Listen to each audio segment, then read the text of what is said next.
Welcome back to an episode of Bass Bros, and today, guys, I'm going to be going through all of my tackle. So let's go. Okay, first up, I'm going to go through my bag right here. This bag's linked in the description. I have a link to it because, I put the link to like my camera gear, my favorite gear, and some of the rods I have. It's all linked in the description, so if you want to check out what I use, be sure to just go look at it. Anyways, so what I keep in here, in this pouch, is all my camera stuff, but that's put away now, so I don't have that. Let's start over here. Oh, portable charger with cables to charge camera gear, obviously, when it starts to die. Especially in the winter, it dies so dang quick. And over here, we got my Googan Squad scale. So there we go. Always keep that in the bag. So I always have a scale on me. Don't want to catch a big old bass and not have a scale. And over on this side, I got pliers and scissors to cut some line, take off fish, all the needs there. And then in this bottom tray right here, I put the baits that I'm going to be using that day. So if I'm going bass fishing, I'll put some Ned rigs, jigs, and stuff in there. But right now, I just have all of my ice fishing gear. So I already showed you guys all this in the unboxing, so I'm not going to go through it again. Next up, we got the big guns here. This is where I keep literally everything. So that's just the travel bag. I take little stuff here and there. So first up, over on this side over here, I keep some pliers, mini hooks, which that's for pan fishing and stuff, creek fishing, and some scissors. So that's just in there. That's kind of terminal tackle stuff type deal. Now over on this side, the left side is actually where I keep all my terminal gear. I don't know why the hooks are on that side, but got weights, a bunch of hooks, split shots and swivels and stuff, not really important stuff, kind of just terminal tackle, And then in the middle big pouch right here, I got another scale, and then just a bunch of line, so that doesn't really matter either. You guys get the point. You don't need to bore you with the line and stuff. And now to get into my actual baits. So I have 4 different boxes right here in the middle, the big middle one. I have this one, which is my travel box, which fits in the little compartment in my bag that I showed you earlier. So this I put in jigs, hooks, and weights and stuff, Ned rigs, when I take it kayak fishing or pond hopping. And now I got this bad boy, which this is all my top water gear. Ta-da! All that top water gear, guys. Woohoo! So I basically just got a ton of poppers here on the bottom, and then a few buzz baits in the corner. So a little buzz bait here. And then the next layer, I got my spook and my duck. And some horny toads. Now I got more buzz baits. And then the top row is basically just a bunch of frogs. So that's all the top water gear I have. Alright, now on to big old crankbait box here. Alright guys, so in this one, if I can open it here for you. In this box, down here I have swim baits, some chatter baits, a blade bait in there, a few jigs, and then I just got some square bills, and this isn't a square bill, but the other ones are square bills. And then I have a bunch of spinner baits here. They're all in a nice clump, as you can see there. And I have this big bluegill swim bait.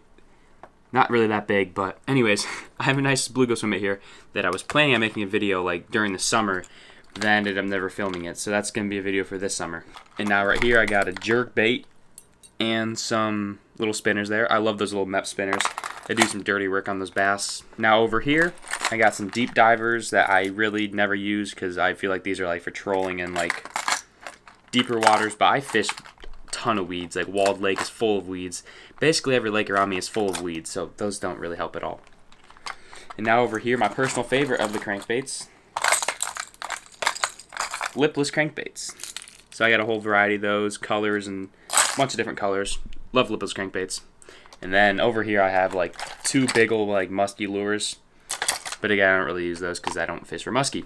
I have a bunch of Texas rigs hooks, a bunch of Ned rigs, a bunch of bullet weights for the Texas rig hooks, swim bait hooks with the little some of them have underspins, some don't have underspins. Then a few shaky heads, don't really have much, just kind of have 2.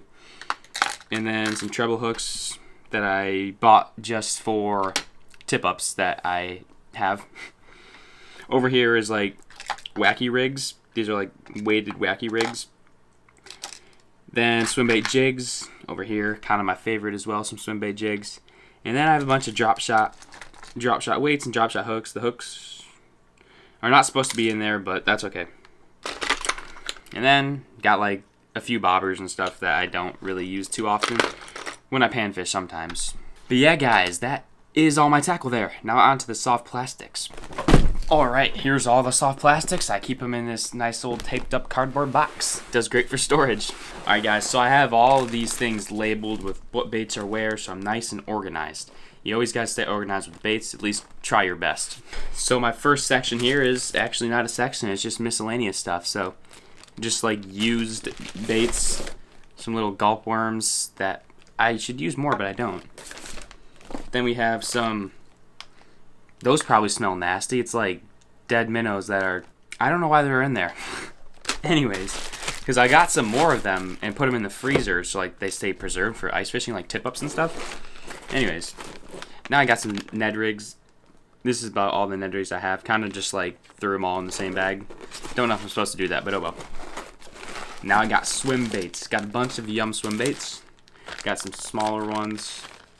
Got some bigger ones. You know, got the whole variety there, depending on what I'm using. If it's a swim bait jig, you use the smaller swim baits.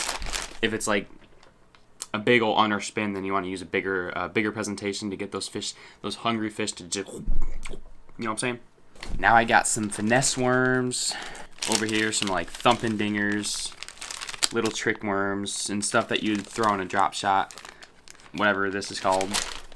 I don't know, but a bunch of baits like that. So that's what I have in the finesse worm section. I don't know why the bandito bugs are in the finesse worm section, but I'll put those in the crawdads close enough. That is the next section anyways, crawdads.